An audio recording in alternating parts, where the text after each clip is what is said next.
Bonsoir à tous et bienvenue dans Entre deux News, votre magazine de décryptage et d'analyse de l'actualité, de débat aussi des sujets brûlants de l'actualité politique nationale et internationale, politique, sociale et économique. Ce soir, nous vous proposons 3 sujets majeurs, la décision de Dr Lorognon Oré et 14 secrétaires de section de quitter le RHDP pour rejoindre le PDC-RDA. Que signifie ce retour pour le paysage politique ivoirien ? Dans la deuxième partie, une initiative du RHDP, la plateforme d'emploi e-emploi RHDP fait débat. Et enfin, dans la troisième et dernière partie, l'orpaillage clandestin, un fléau aux conséquences désastreuses sur l'environnement et l'économie ivoirienne. Comment mettre fin à cette pratique illégale? Pour nous accompagner ce soir, 2 consultants, Gaël Lakpa, analyste sociopolitique. Bonsoir. Bonsoir. Et Eric Bayala, journaliste, analyste et patron de presse. Bonsoir Eric Bayala. Bonsoir Sidi. Ensemble, nous tenterons de faire la lumière sur ces problématiques que nous aborderons. Tout de suite, place à la première partie. Le mardi 19 novembre dernier, la maison du PDC RDA à Cocody a accueilli une cérémonie marquante et riche de symboles, l'adhésion officielle de Dr Lorognon Oré au PDC RDA, ancien secrétaire départemental adjoint du RHDP pour les sous-préfectures de Zaïbo et Boguié et figure influente de la région du Haut-Sassandra, Dr Lorognon Oré signe un retour retentissant au sein de la famille politique qui a forgé son engagement, suscitant espoir et nouvelle dynamique au sein du parti. Quelle analyse faites-vous de cette décision de Dr Lorognon Oré de quitter le RHDP et de rejoindre le PDC-RDA de Tidiane Thiam? Mais d'abord, ce que je peux dire dans un premier temps, je veux dire que cette décision de rejoindre le PDCI RDA est un épiphénomène parce que il y a toujours des mouvements d'aller et venus dans les partis politiques. Soit c'est un militant d'un autre parti qui quitte sa formation politique pour aller dans une autre, et puis vice-versa. Donc que le docteur Lorognon Oré Félix décide de quitter le RHDP pour aller au PDCI RDA, pour moi, il n'y a pas péril à la demeure. Il ne quitte pas seul, c'est avec des militants aussi. Bon, pour la petite histoire, il faut que vous compreniez qui est Dr Oré Félix. Dr Oré Félix, d'abord de tout le temps, c'est un militant qui a fait son engagement au niveau du RDR en son temps. Et il était parmi les responsables du RDR à l'époque. Et lorsqu'il y a eu le RHDP et il fallait donc restructurer le parti, il a occupé le poste de secrétaire départemental adjoint du RHDP dans le département politique de Zaïbo et de Bogué, les sous-préfectures de Zaïbo et de Bogué. Et donc, en tant que secrétaire départemental, mais d'abord même dans un premier temps, il faut dire que l'homme même, il était le candidat du RDR, sinon du RHDP aux élections municipales de 2018.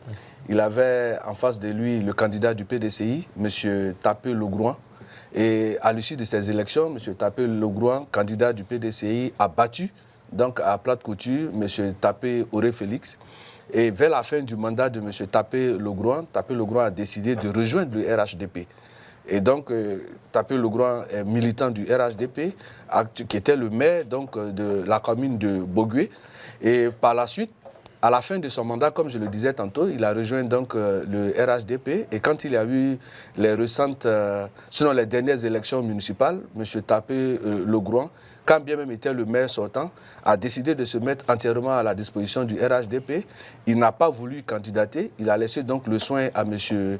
Ouattara Bakari, qui est allé pour le compte du RHDP et qui a gagné le candidat du PDCI. Donc, en clair, les zones de Zaïbo et de Bogué sont le fief de, du RHDP. Donc, que M.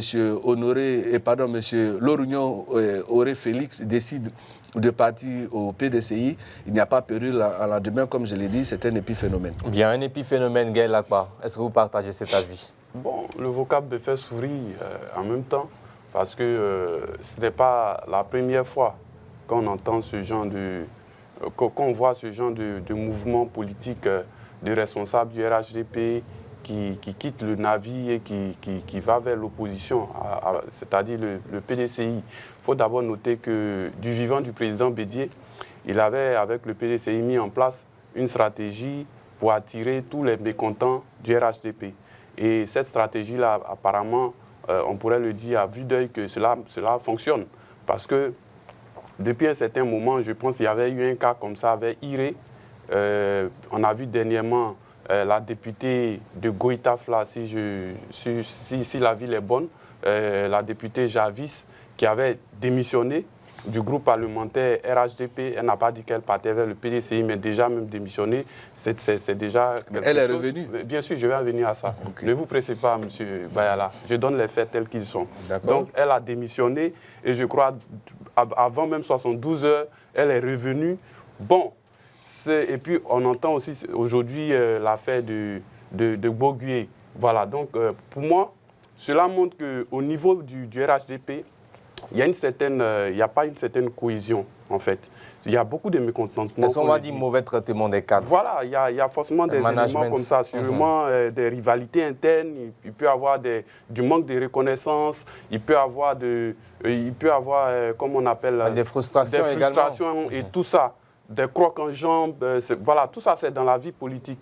Mais pour le PDCI, c'est quelque chose qui est bon à prendre. Voilà, mais en même temps aussi stratégiquement, il ne faut pas oublier que nous sommes à 1 an des élections. Quand quelqu'un quitte un parti au pouvoir, le parti au pouvoir pour venir vers l'opposition, c'est bien vu. Mais en même temps aussi, il faut se méfier. Parce que quelqu'un peut venir et puis en réalité, c'est pour venir pour d'autres fins, peut-être venir pour vous Docteur Lorognon aurait affirmé, je cite, la politique, c'est le partage des valeurs. Quand tu n'es plus en accord avec celle d'une équipe, tu changes pour en rejoindre une autre qui te correspond. Fin de citation, commentaire sur cette phrase forte. Je ne suis pas tellement fanatique de ce genre de comportement en politique. Parce que vous voyez, on a fait le recensement général de la liste électorale dernièrement. On voit un certain désintérêt de la jeunesse. On se posait les questions ici, qu'est-ce qui fait que la jeunesse ne s'intéresse pas? Mais il y a un problème au niveau du personnel politique. Moi, je pense que quand on quitte un parti, le lendemain, en même temps, on ne se retrouve pas dans un autre. On n'est pas cohérent en ce moment-là.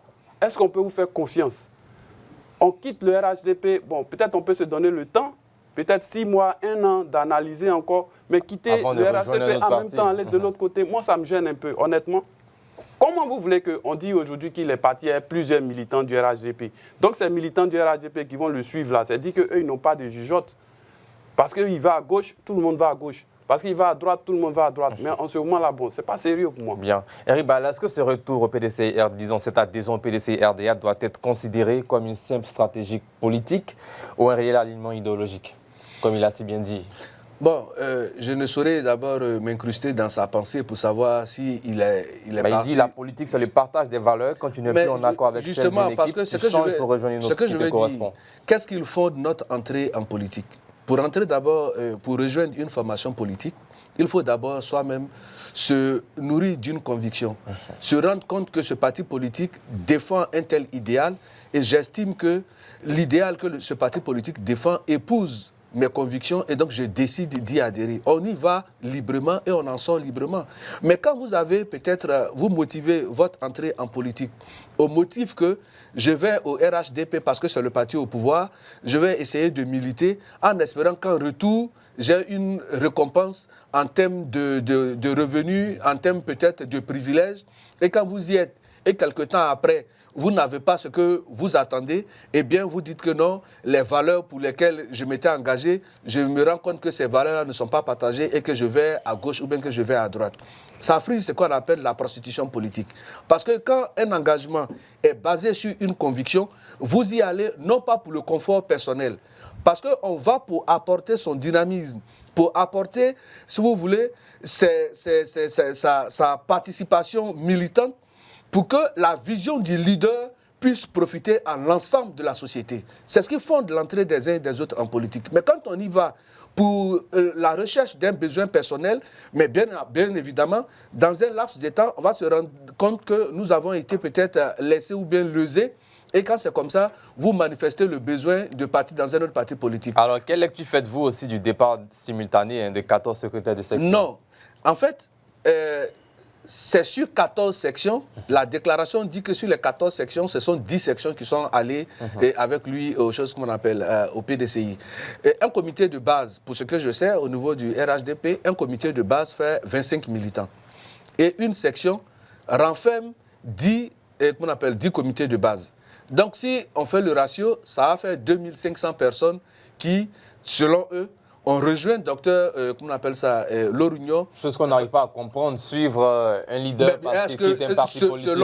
Selon vous, est-ce que parce finalement, que... c'est du suivisme non, politique est-ce que parce que la tête est partie, que tous les militants vont le suivre? On a vu des cadres qui ont quitté le PDCI, RDA ou d'autres partis pour rejoindre les RHDP, qui ont été suivis aussi par des militants. Non, mais je veux dire, admettons même que ce soit les 2500, pour éviter de polémiquer longtemps, admettons que ce soit les 2500 personnes qui ont pu suivre Dr Bogué dans, son adhésion au PDCI, RDA. Allons-y aux dernières élections régionales, parce que les élections régionales couvrent plus ou moins toute la région du Haut-Sandra. Le candidat du RHDP, le ministre Mamadou Touré, a battu en plate couture l'alliance PPACI-PDCI avec un écart d'au moins de 25 000 voix. Donc, dans les 25 000 voix, faites la soustraction de 2500 militants du soi-disant RHDP qui est viré au PDCI. Mais ça n'a aucune incidence sur le monopole et la vitalité du RHDP dans le Haut-Sandra. Bien, donc ces chiffres ne représentent rien. En fait, pour schématiser, pour dire que ce n'est rien.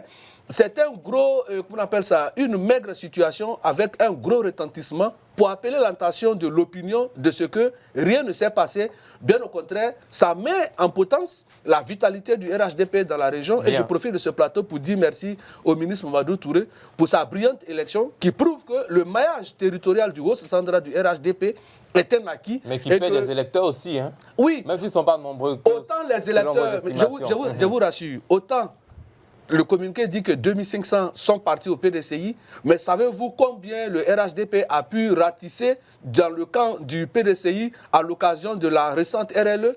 Mais justement, ceux qui sont en train de consolider leur parti dans le, sur le terrain ne font pas assez de bruit. Bien. Comme pour dire cet adage, je ne dirais pas de façon triviale, mais seuls les tonneaux vides font du bruit. Gaël Akpa, cette adhésion a lieu quelques semaines après la tournée de Tidantiam dans le Haut-Sandra. Et puis on se demande aussi que le PDC-RDA devienne un refuge pour les mécontents du RHDP. Qu'est-ce que ça explique selon vous? Je l'ai dit tout à l'heure, le PDCI lui-même a mis en place une stratégie. Donc il y a des choses qui se passent dans les couloirs, il y a des choses qui se passent la nuit, qui ne sont pas sur la place publique.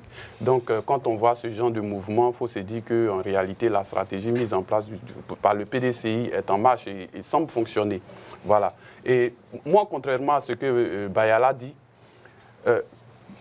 prenons l'exemple d'une maison où il fait beau vivre. Il y a tout à l'intérieur de cette maison. Il y a l'opulence, il y a le luxe, il y a tout. Et vous êtes dans la maison, vous vivez avec je vais dire, une femme. Et il y a une cour voisine à côté là, où il manque de tout. Et cette femme-là vous quitte pour aller dans cette maison où il manque de tout. Est-ce que vous allez dire que parce que vous pouvez prendre une deuxième ou une troisième, vous n'avez rien perdu? Non. Ici, on a affaire au parti au pouvoir.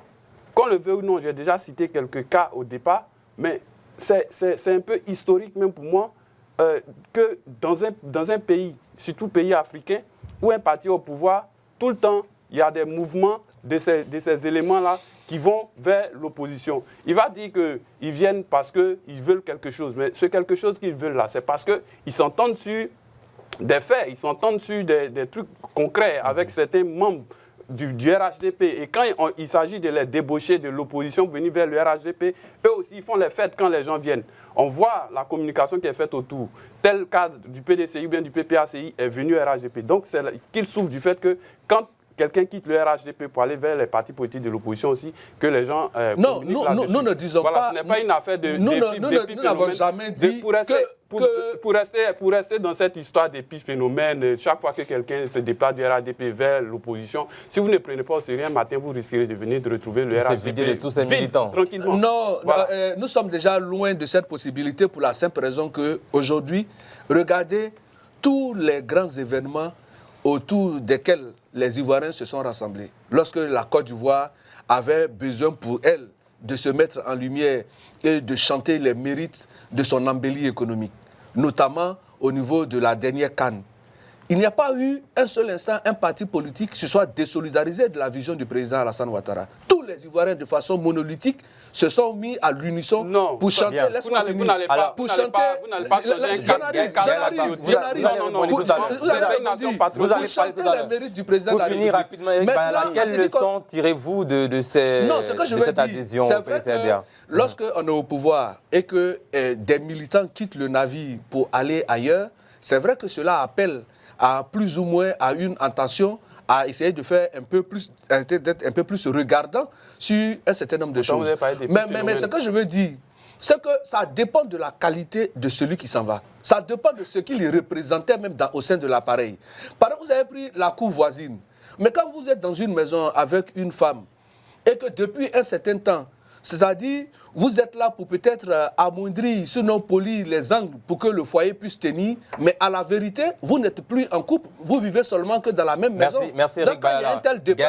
Est-ce que Dr Laurent Auré a l'étoffe pour devenir une figure nationale de l'opposition? Et puis, quelle leçon, quel enseignement tirez-vous de ce départ? Rapidement, 1 minute pour terminer. Non, c'est un cadre politique. Voilà. Si aujourd'hui il va au PDCI, il a dit, Eric lui-même, c'est près de 2400 quelques personnes qui vont le suivre. Et puis, non, c'est pas ce que j'ai dit. C'est ce que la déclaration a fait croire.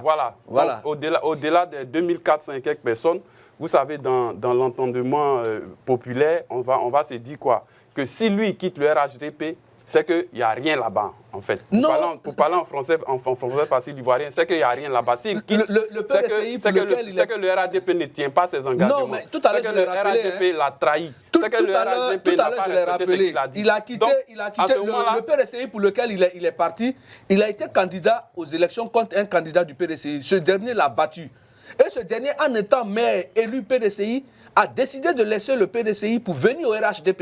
Et quand il est venu au RHDP, les dernières élections municipales dans la commune de Bogui, mais on appelle ça taper le groin, quand bien même qu'il était le maire sortant, n'a pas décidé de candidater. Il a dit, c'est vrai que je suis militant sorti, sinon venu du PDCI, mais je laisse le RHDP choisir un autre candidat pour aller aux élections municipales. Et M. Ouattara Bakari, qui a été choisi, a gagné le candidat du PDCI. Merci. Donc, il était là-bas. Merci à vous. Nous sommes au terme de cette première partie de l'émission. Il a été aux élections, lui, il a été battu. Donc, il va dans un parti pour représenter quoi? Merci Eric Bayala. Après avoir exploré les enjeux politiques liés au départ du Dr Laurent Auré, intéressons-nous maintenant à une initiative controversée du RHDP, la plateforme d'emploi e-emploi RHDP. Est-ce un outil efficace ou une simple opération politique? Nous allons répondre à travers des analyses sur ce plateau dans cette deuxième partie. Tout d'abord, Eric Bayala, quels sont les objectifs affichés par le RHDP à travers cette initiative qui suscite beaucoup de débats?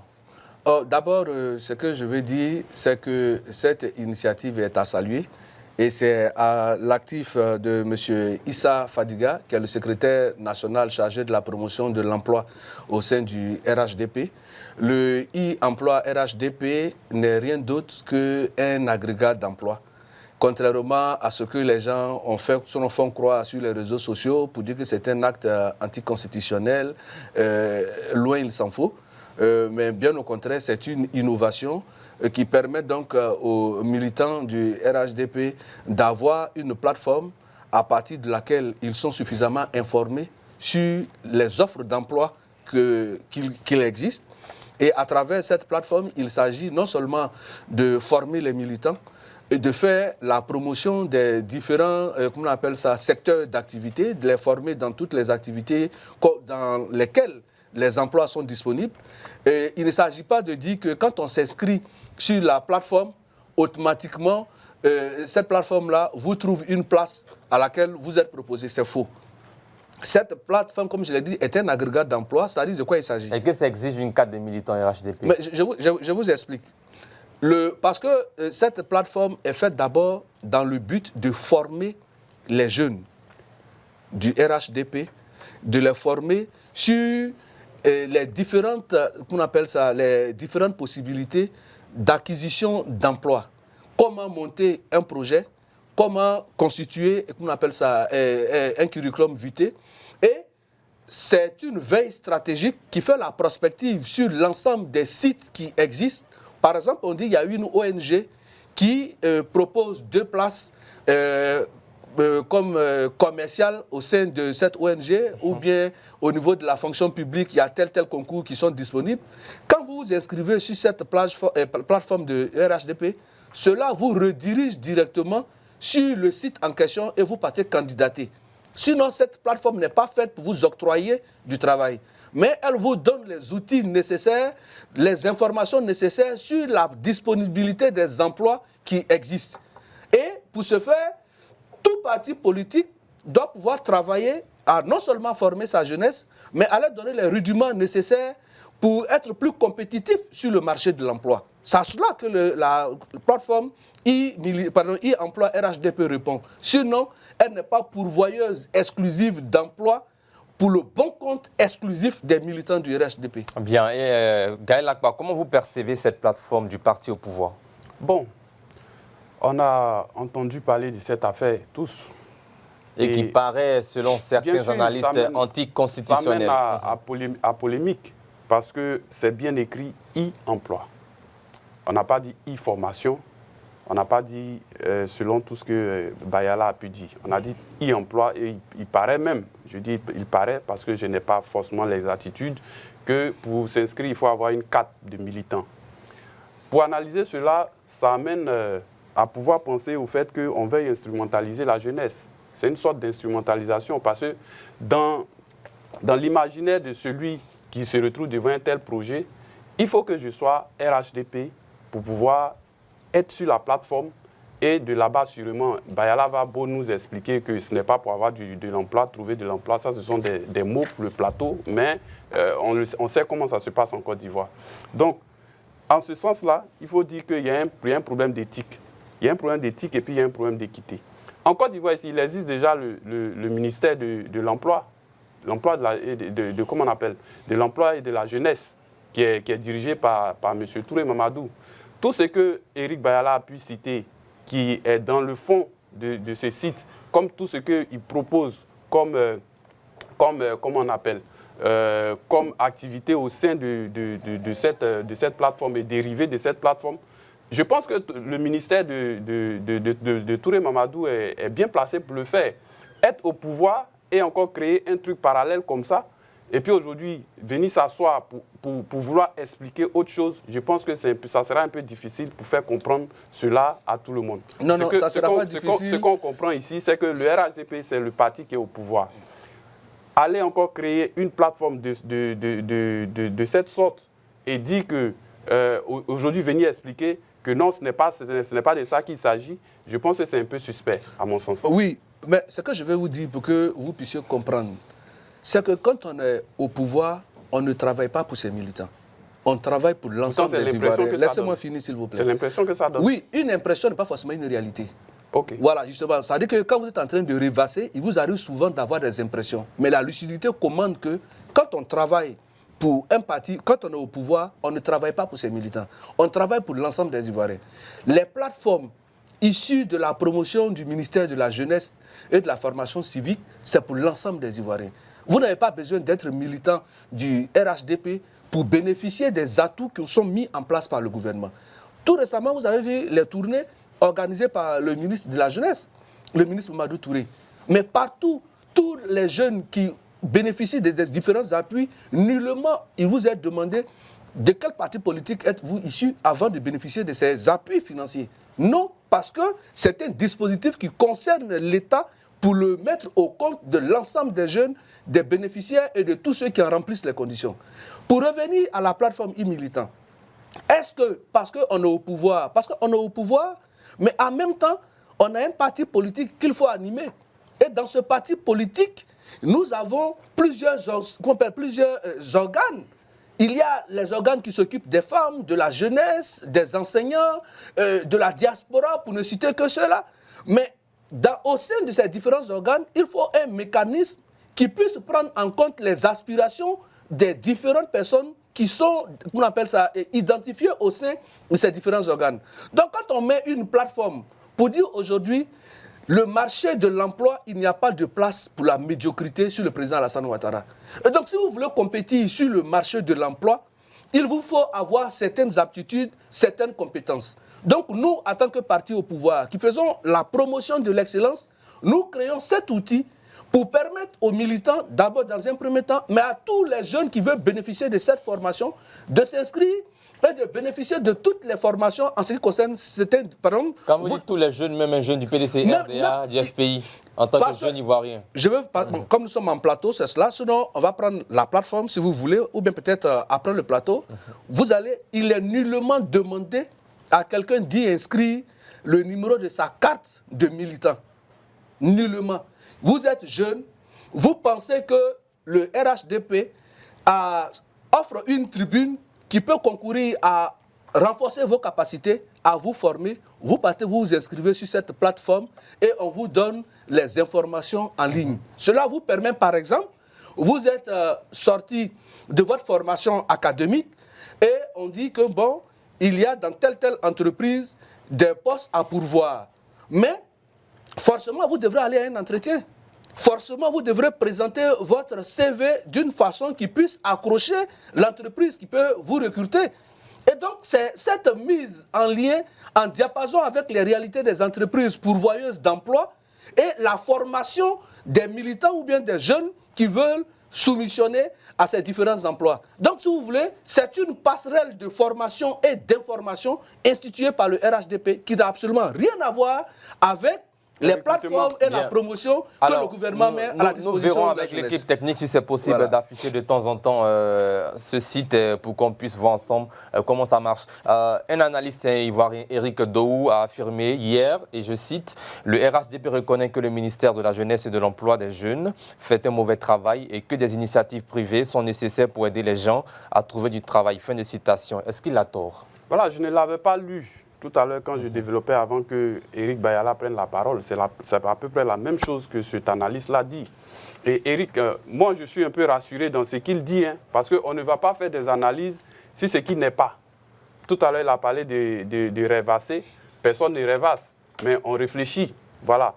Et quand il vient de soutenir tout ce qu'il a dit, c'est une manière de dire qu'il nous confirme que cette plateforme-là n'est pas une plateforme créée pour trouver de l'emploi aux militants RHDP. Si c'est le cas, en ce moment-là, il n'y a pas de problème. Voilà, ça ne va pas susciter l'engouement que sûrement ceux qui ont mis cette plateforme sur place attendaient. Je vous donne un exemple. Voilà. Non, je vais finir. D'accord. Ça ne va pas susciter l'engouement. Et effectivement, ça confirme que le ministère de Touré Mamadou, en ce moment-là, a des insuffisances parce que c'est lui qui devait le faire. Voilà. Non, c'est lui qui devait le faire. Tel que je l'ai expliqué, ça n'a absolument rien à voir. Qu'on ne soit pas RHDP, il faut qu'on se mette à l'évidence qu'une telle initiative prise par le parti au pouvoir, ça aurait pu être même fait sans communiquer. Voilà. Mais tel truc, c'est une manière d'attirer. On le sait, on a un an des élections. Et cette base de données-là, elle va servir à quoi? Pour vous, c'est une stratégie électorale. C'est tout. Non. Une base de données. Si je comprends bien, nous faire croire si je comprends bien, cette base de données-là ne va servir à rien. Non. Donc, en ce moment-là, si elle va servir à rien, donc les jeunes ne vont pas s'intéresser. Merci bien à parler, Éric Bayala. Regarde ce qui se passe. Tout à l'heure, dans vos propos introductifs, vous avez dit rien qu'à avoir le nom de la plateforme, cela vous a envoyé, e-emploi, RHDP, ça vous a envoyé un signal. Celui qui a fait cette déclaration n'a même pas pris la peine de parcourir, si vous voulez, cette plateforme-là avant de faire sa déclaration. Il a posté avec une capture. Non, mais justement... On affiche également cette capture d'Éric Dohou à l'écran. On appelle ça, c'est une plateforme initiée par chose qu'on appelle le RHDP. Donc, naturellement, la charte graphique de cette plateforme va répondre aux couleurs du RHDP. Mais c'est comme aujourd'hui dans le domaine de la presse. Les gens se mettent devant les kiosques à journaux, ils font la titrologie, ils ne lisent même pas l'intérieur des journaux, ils se retrouvent dans différents endroits et ce sont eux qui sont les grands commentateurs de ce qu'ils ont vu à la une des journaux. Bon, e-emploi, là, il faut reconnaître que e-emploi, c'est la même attitude que vous avez. En termes de communication, ce n'est pas bien pensé. Quand je vous ai dit, ce n'est pas bien pensé en termes de communication. Quand on dit e-emploi, c'est un signal qu'on envoie pour dire que ici, parce que qu'est-ce qui s'est passé? Ici, il y a de l'emploi. Sur même ce plateau, on avait dénoncé le fait qu'il les différents curricula proposés dans les centres et les institutions d'information ne répondaient pas aux besoins du marché. Donc quand vous allez, par exemple, dans e-emploi, on ne va pas venir vous faire le cours de la première année en termes de communication marketing. Mais on vient vous donner les rudiments nécessaires, on suscite en vous les réflexes qui peuvent vous permettre pour dire que quand vous êtes en entreprise, vous êtes 3 ou 4, 5 candidats pour un poste, que vous qui avez visité la plateforme e-militant à travers l'information et la formation reçue, vous ayez en bonus quelque chose qui puisse vous permettre de mériter ce poste. Donc ce n'est pas une formation, si vous voulez, des plus ordinaires. Non. Mais par contre, au niveau donc de la plateforme du gouvernement, le gouvernement dit que tous les Ivoiriens sont égaux. Si nous avons 20 places, il y a 20 ou 30 jeunes qui ont soumissionné pour ces 20 places. On fait l'analyse des CV, on ne cherche pas à savoir qui a fait quoi, mais il s'agit du gouvernement, donc c'est pour tout le monde.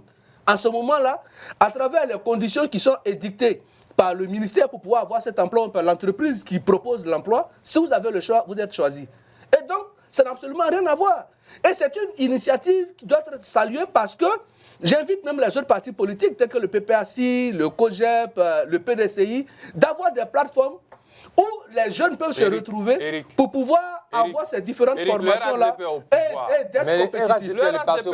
Mais pourquoi ne pas créer de bonnes conditions pour tous les jeunes Ivoiriens? C'est ce que je dis. Est-ce que être au pouvoir, parce qu'une chose est d'être au pouvoir, d'exercer le pouvoir d'État, et une autre est d'avoir le parti politique qu'on doit continuellement animer en vue d'avoir encore des militants. Parce qu'il ne faut pas, parce qu'on est au pouvoir, qu'il faut dormir sur ses lauriers.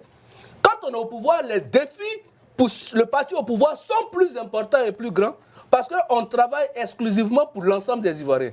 Mais quand on est dans un parti d'opposition, non seulement on a dans la loupe les critiques qu'on mène contre le pouvoir. Or, le pouvoir doit pouvoir s'assurer de prendre en compte non seulement les critiques, mais de faire en sorte que sa vision pour laquelle les Ivoiriens ont adhéré à son programme de gouvernement soit appliquée.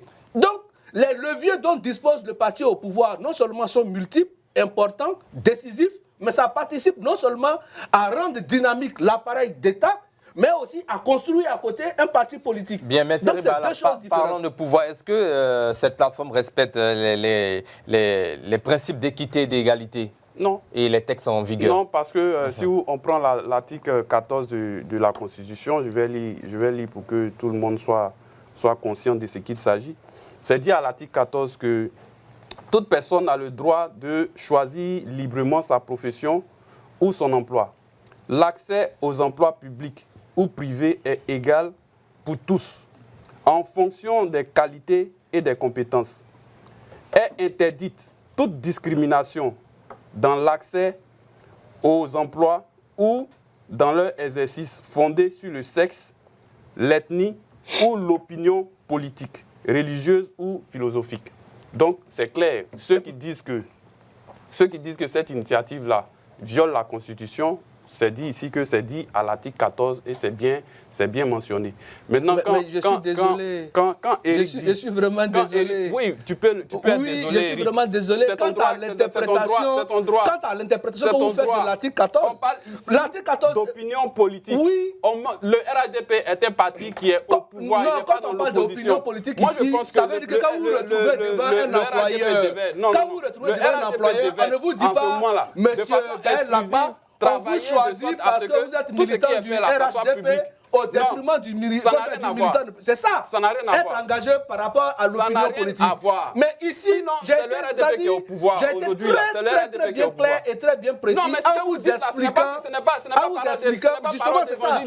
Non, parce que vous ne connaissez pas l'esprit qui a fondé cette plateforme. Donc, moi qui vous donne les informations, je vous mets dans votre moulin. Ça vous permet de savoir à quoi est-ce que cela répond. On a écouté l'article. Quel commentaire faites-vous sur cet article? Allez-y, on vous écoute pour terminer. C'est votre dernière intervention. Merci. Ça, c'est clair. Allez-y. Quand on voit des choses, il faut le dire. Merci bien, allez-y. Voilà. Tout à l'heure, je disais qu'il faisait une interprétation erronée de l'article 14 de notre Constitution. Dans la partie où on dit... Je ne l'ai pas interprété, je l'ai lu. Oui, mais voilà, vous l'avez lu et vous avez fait un commentaire. J'ai fini de lire et puis j'ai dit c'est bien clair pour nous tous. Alors, vous avez fait un commentaire. C'est bien écrit. On n'a pas besoin de commentaires. C'est ce qui fait que souvent on pense que la loi n'est pas respectée en Côte d'Ivoire. Je dis tout simplement que c'est une analyse biaisée erronée et totalement fausse de ce que dispose l'article 14 de notre Constitution. Ici, quand on dit on ne donne pas de l'emploi à quelqu'un à cause de son opinion politique, ça veut dire simplement que si nous sommes 3 à aller candidater à un poste, l'employeur n'a pas le droit de dire « Monsieur Gaël Lakba, comme vous êtes militant du PPACI, et donc vous avez la faveur de l'emploi. » Ça, vous avez été, on appelle ça, désigné en faveur de votre opinion politique. Voilà ce que l'article 14 dit.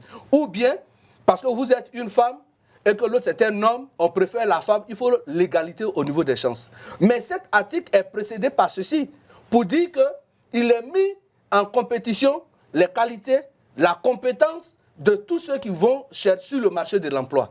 Et donc, quand le parti RHDP crée des mécanismes pour aiguiser, sinon pour affûter les réflexes professionnels de ces militants en termes de compétition, sinon de compétitivité, de qualité, d'excellence, pour que ça soit des produits vendables sur le marché du travail où il n'y a pas de place pour la médiocrité, ce n'est pas de la discrimination. Bien au contraire, c'est un plus que nous apportons à la formation de tous les jeunes qui disent que... Une formation, merci, voilà, c'est simplement... Merci, non, vous n'allez pas choisir, merci, la dénomination. Malheureusement, c'est...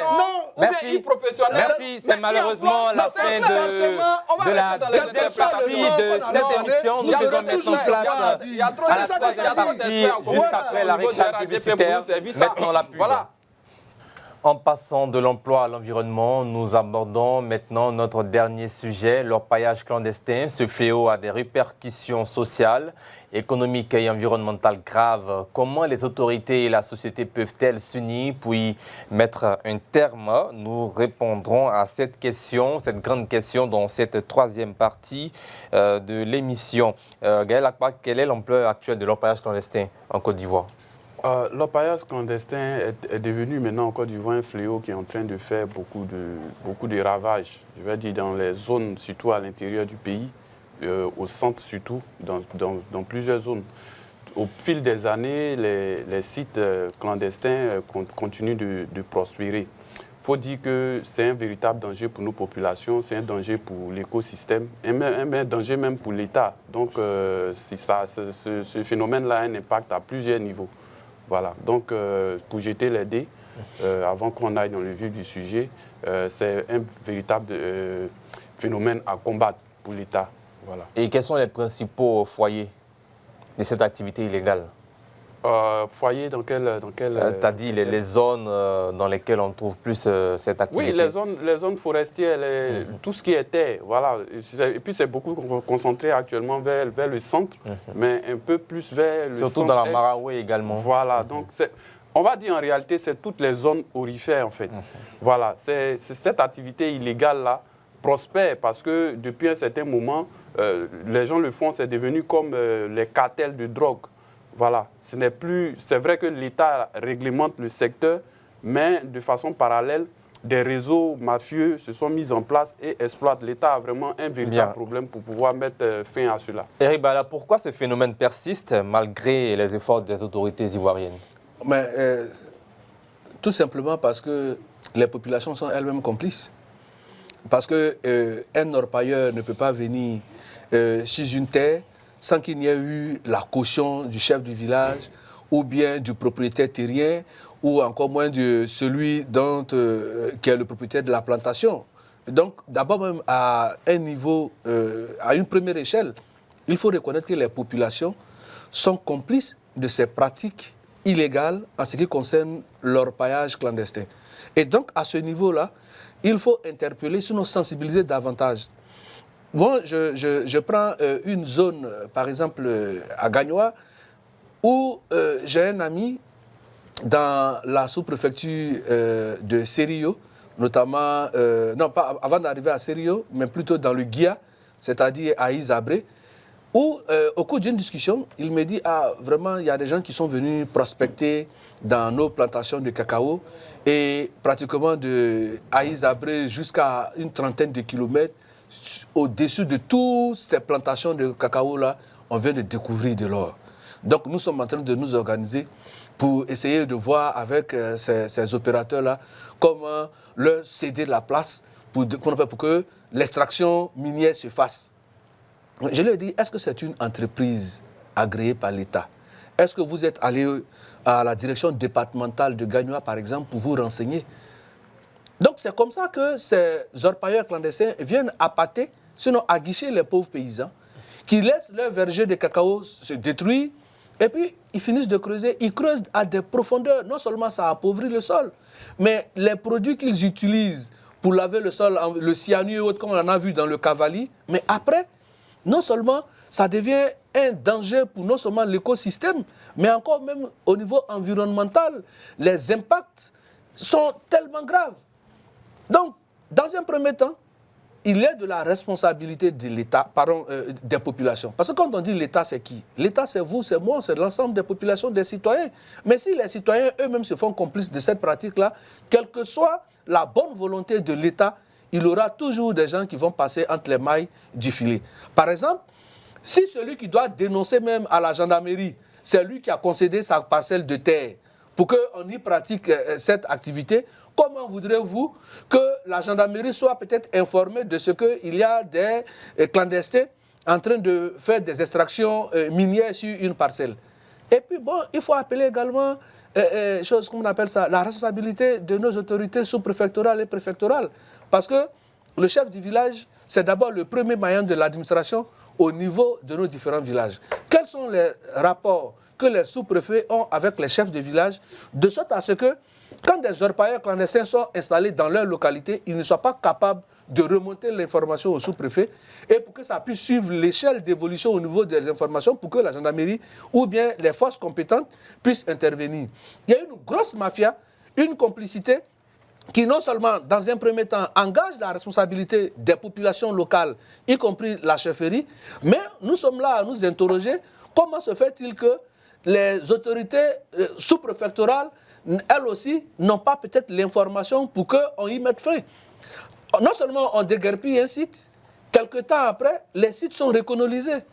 Donc, il y a quelque chose qui ne va pas. Bien, est-ce que les autorités, quelque part, ne sont pas aussi, par moments, complices? Vous avez parlé d'un réseau. Éric Bayala pointe du doigt les populations complices, mais il y a aussi des autorités aussi. Non, les autorités, on ne va pas les accuser tant qu'on n'a pas de preuves.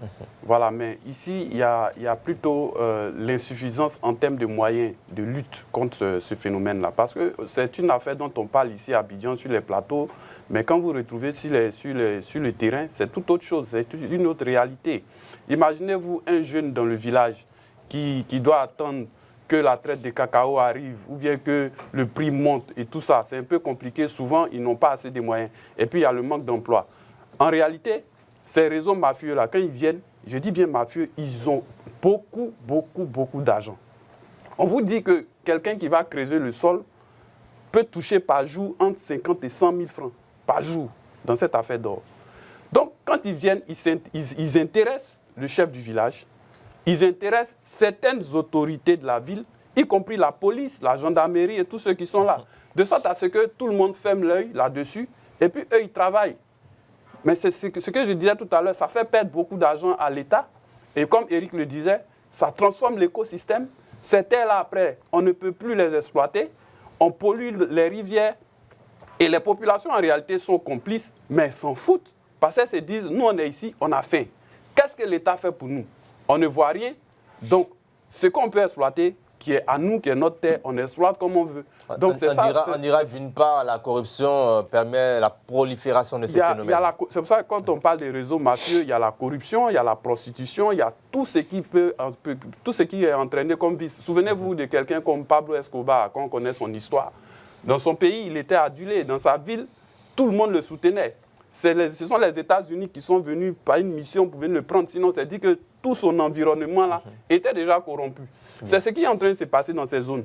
Le temps que l'État mette les vrais moyens à disposition, peut-être dans 3 ans, dans 5 ans, quand l'État va vraiment prendre, comment on appelle, ce problème-là au sérieux, va vouloir aller contre ces réseaux-là, je crains que ce soit vraiment très difficile parce que ces réseaux-là, il y en a dedans qui vont finir par être armés, qui vont vraiment monter une... Mais on a vu l'opération Épervier 10 qui a réussi à démanteler certains sites. Quelques sites, sur combien?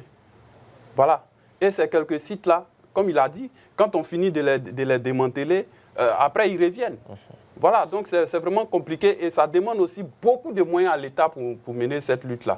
Si les populations collaboraient, ça allait faciliter. Eric Bala, est-ce que ce sont les moyens qui manquent à l'État de Côte d'Ivoire pour pouvoir stopper ce phénomène?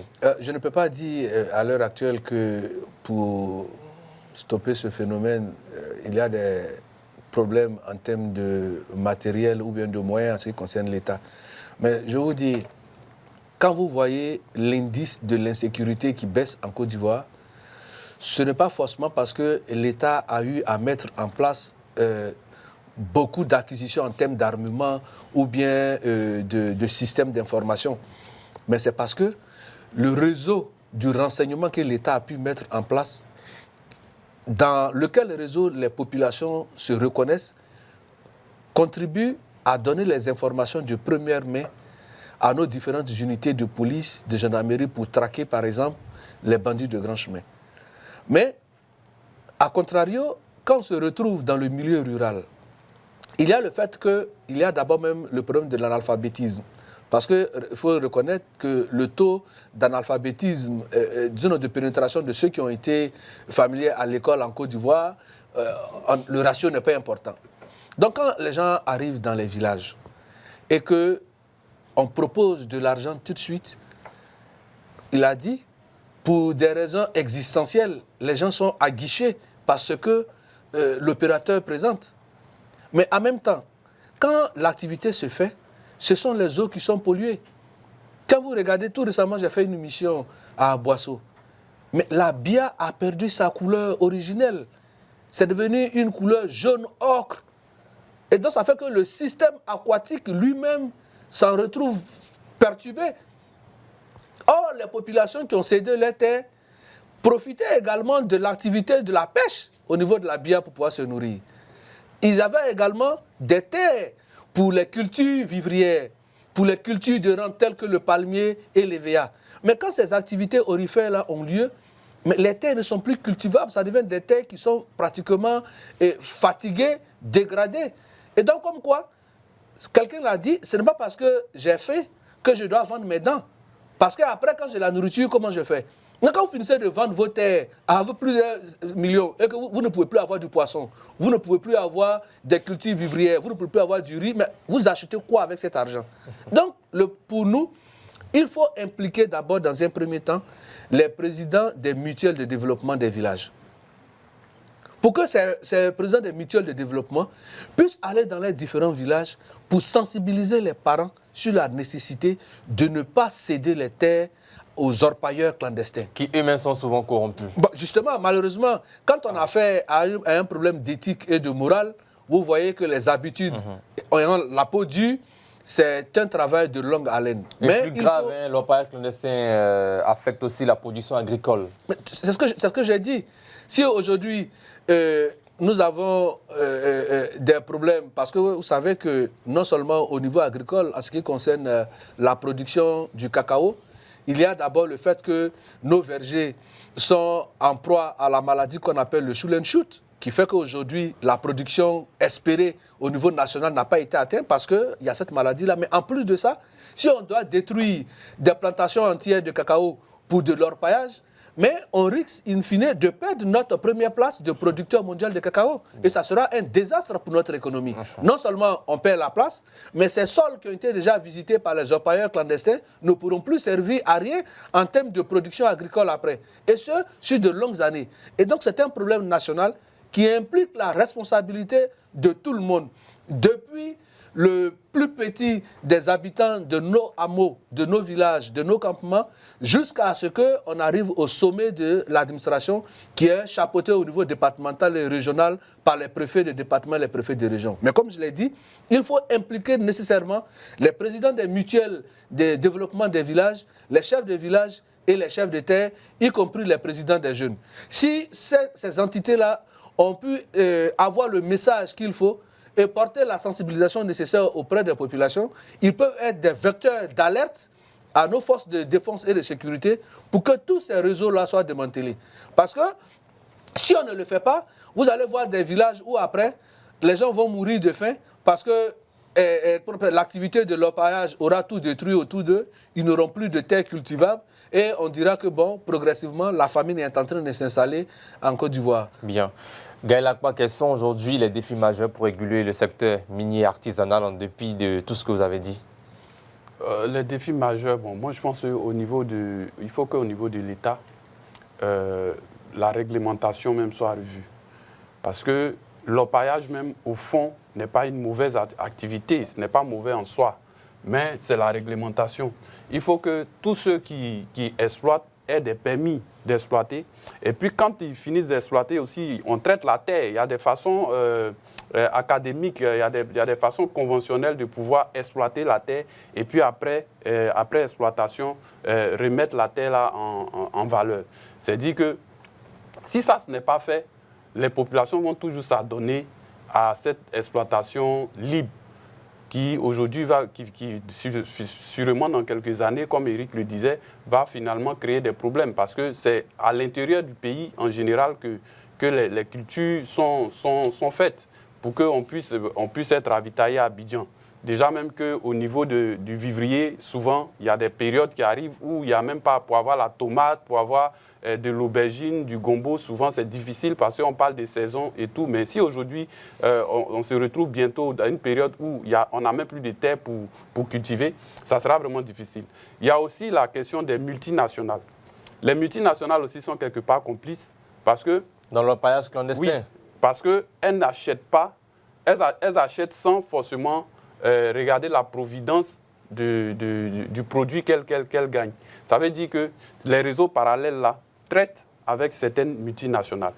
Alors que si ces multinationales refusaient de prendre, c'est comme l'or souillé ou bien le diamant souillé, si c'est comme ça que les choses fonctionnaient, ça allait peut-être décourager un peu ces réseaux parce que les gens montent des réseaux parallèles, ils vont les exploiter et puis ils viennent revendre à ces multinationales qui acceptent de prendre ce tort-là. Alors que l'État de Côte d'Ivoire, normalement, permet qu'on crée des entreprises légalement constituées et une fois que vous avez une entreprise, il y a un cahier des charges et il y a ce que vous pouvez faire, il y a ce que vous ne pouvez pas faire, il y a des sites que vous pouvez exploiter et puis il y a d'autres que vous ne pouvez pas. Une fois que vous avez les permis de façon légale, je pense que ce serait mieux encadré.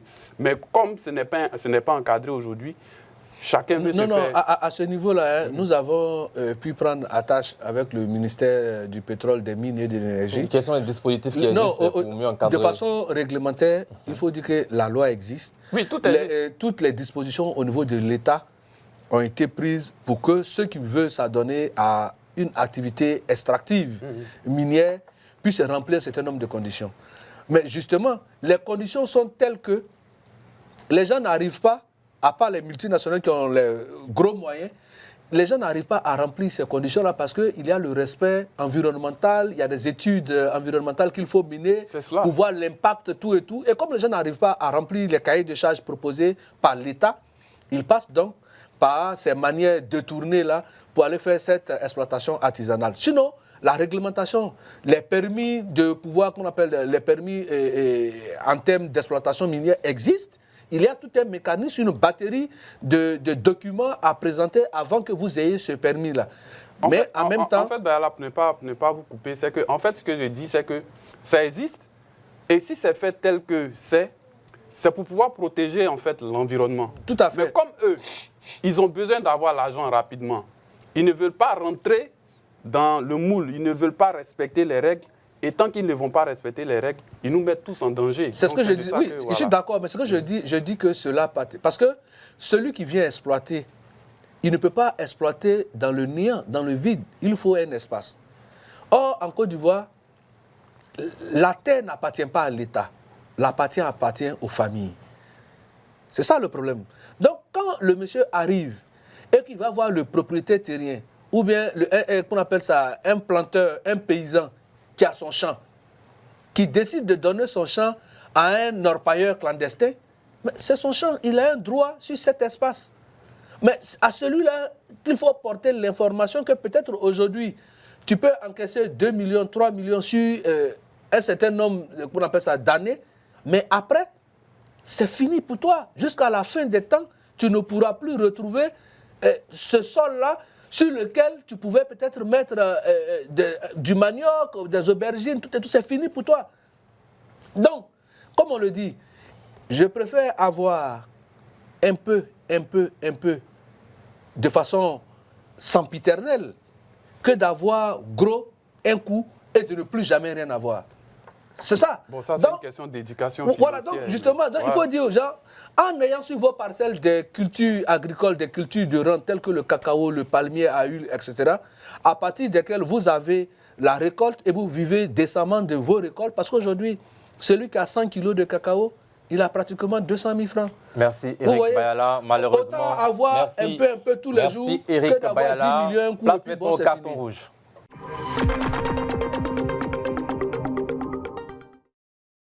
Nous sommes dans le carton rouge, le premier carton rouge de cette émission avec Eric Bayala. Je donne carton rouge, comme je l'ai déjà dit ici à maintes reprises, au COCAN, qui jusqu'à présent n'a pas encore fini d'éponger ses dettes vis-à-vis de l'ensemble des prestataires avec lesquels ils ont organisé la réussite de cette belle CAN que nous avons connue, la CAN 2023 qui s'est jouée en 2024. Voilà que dans ce mois, sinon nous sommes aujourd'hui le 20, dans 10 jours pratiquement, on sera à la fin du mois de novembre, donc le COCAN sera officiellement dissous. Et jusqu'à présent, tous les prestataires, sinon un bon nombre de prestataires, n'ont pas encore reçu la totalité de leurs fonds, notamment le groupement des éditeurs de presse de Côte d'Ivoire. Le Premier ministre, en son temps, avait dit clairement qu'il allait recevoir l'ensemble des entreprises de presse, sinon de la presse en général en Côte d'Ivoire, pour leur dire merci pour leur participation effective à la réussite de cette CAN. Voilà que en décembre, sinon en janvier 2024, la Côte d'Ivoire va participer à la CAN au Maroc avec beaucoup de passifs pour la CAN qu'elle-même a organisée.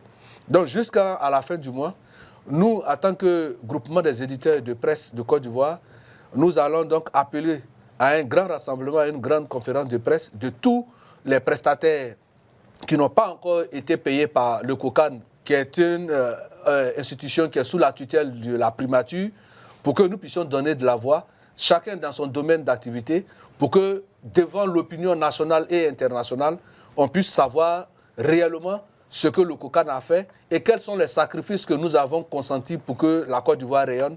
Mais malheureusement, ce sacrifice est en passe de passer à perte et profit et nous ne pouvons pas accepter cela et nous allons dénoncer tous ces travers-là, la maltraitance que la presse en général est en train de subir vis-à-vis de son implication pour la réussite de la CAN passée et nous allons prendre donc des mesures pour dénoncer véritablement tous ces mécanismes qui sont en train de mettre à mal ces différentes entreprises de presse et les différents prestataires qui n'ont pas encore reçu leur argent. Merci Gaël Akbar, réaction sur ce carton rouge. Je ne vais pas être long. J'ai appris le week-end passé, dans cette semaine même, que la Côte d'Ivoire devrait recevoir le trophée des champions en Côte d'Ivoire ici. Je pense que chacun a pu entendre parler de cette affaire. Jusqu'à ce que, avant-hier, finalement, c'était un match entre Paris, le PSG et Monaco. Et finalement, la Côte d'Ivoire avait proposé près de 2 milliards pour que ce match-là se joue ici. Finalement, il va se jouer au Qatar parce qu'il y avait entre le Qatar et la Côte d'Ivoire. Et Monaco avait dit qu'il préférait jouer en Côte d'Ivoire parce que ici, ce qu'on a proposé comme finance était très alléchant. Voici des prestataires ivoiriens et peut-être même étrangers qui ont eu à se mettre en groupe, à travailler pour l'État de Côte d'Ivoire et jusqu'à aujourd'hui, ils n'ont pas encore l'argent alors qu'on aurait débloqué 2 milliards pour que des équipes françaises viennent jouer en Côte d'Ivoire ici. Vraiment, ça porte à poser des questions sur ce que l'État veut pour ses populations, pour ses prestataires. En tout cas, vraiment beaucoup de courage à vous, éditeurs. Merci beaucoup. Et puis, on vous soutient. Ouais, en ce qui concerne même les 2 milliards dont il est question, tout récemment, la CAF est venue verser à la FIF les dividendes qui sont issus de la CAN, oui. Un peu plus de 8 milliards. Pendant qu'on sait que le président de la FIF était le vice-président du COCAN. Et donc, on pouvait simplement prendre peut-être 1 milliard ou 2 milliards dans ce montant-là, parce que c'est nous tous qui avons participé à la réussite et à l'organisation de cette CAN pour payer les différents prestataires. Mais jusqu'à présent, les 8 milliards ont été empochés par la FIF et il y a des prestataires qui ont encore des factures impayées. Gaël Akbar, carton rouge. Mon carton rouge ira à l'encontre du ministère de la construction et du logement relativement au coût du loyer en Côte d'Ivoire. En réalité, est-ce qu'il n'existe pas ou bien est-ce qu'il existe une réglementation du coût du loyer en Côte d'Ivoire? Parce que les propriétaires sont libres de fixer leur prix. Et si vous voyez les maisons, que ce soit à Abidjan ou dans le Grand Abidjan, ça a contaminé presque toute la Côte d'Ivoire avec la cherté de la vie.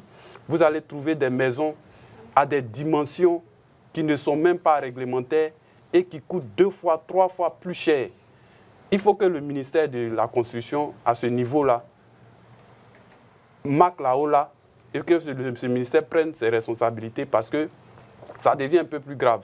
Ce n'est plus une question de Cocody, de zone 4 ou bien de Trècheville, mais partout, vous allez trouver des maisons même de 5 km, de 5 mètres carrés ou bien de 10 mètres carrés. On va vous dire 200 000, 300 000, 400 000. Est-ce qu'on pense aux revenus de l'Ivoirien, aux revenus mensuels? Le SMIC, c'est de 75 000, si je ne me trompe pas. 75 000 de SMIC, mais quel que soit le quartier aujourd'hui, l'Ivoirien a un véritable problème pour se loger. Parce que les maisons aujourd'hui, c'est vraiment très cher. Et c'est dû à quoi? Il n'y a pas de réglementation. À moins que moi, j'ai fait un peu mes recherches, je n'ai pas vu de réglementation de la part du ministère qui dit que si vous avez une maison, pour pouvoir loger quelqu'un, il faut que votre maison ait telle dimension et en fonction de tel quartier, voici le prix qui peut se faire dans la fourchette de temps à temps. Il n'y a pas de réglementation, donc chaque propriétaire est libre de fixer son prix et cela a vraiment un impact négatif sur les locataires. Voilà. Bien, Eric, la réaction sur ce coût des loyers. Je souscris entièrement et pleinement au carton rouge de M. Gaël Lakba, parce que c'est le coût trop élevé des loyers qui favorise la création des bidonvilles. Et quand vous voyez qu'il y a beaucoup de bidonvilles, c'est parce que les gens n'arrivent pas à se loger. Il faut que l'État, à travers le ministère de la Construction, puisse fixer les loyers en fonction des chambres des pièces et en fonction du standing des quartiers.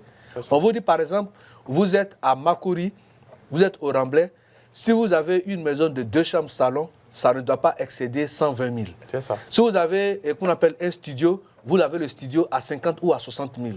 Mais aujourd'hui, nous avons des maisons de une chambre salon à 200 000 francs pratiquement. Vous arrivez à Angré, mais si vous n'avez pas plus de 300 000 francs, vous ne pouvez pas avoir une 3 pièces. Mais pendant que le salaire lui-même, il est fixé à combien? Mais quand pour se loger, c'est compliqué, il y a une incidence sur tout le reste de la chaîne. Les gens sont obligés de mener des activités illicites ou bien de favoriser la corruption de par la position qu'il a pour avoir ne serait-ce que des ressources pour pouvoir seulement que se loger. Donc il faut que l'État vraiment soit regardant à ce niveau-là et de fixer le coût des loyers par standing et par commune d'Abidjan. Ainsi, je pense qu'on pourra se loger décemment. Bien, dernière rubrique de cette émission, vous la connaissez, c'est le chiffre du jour.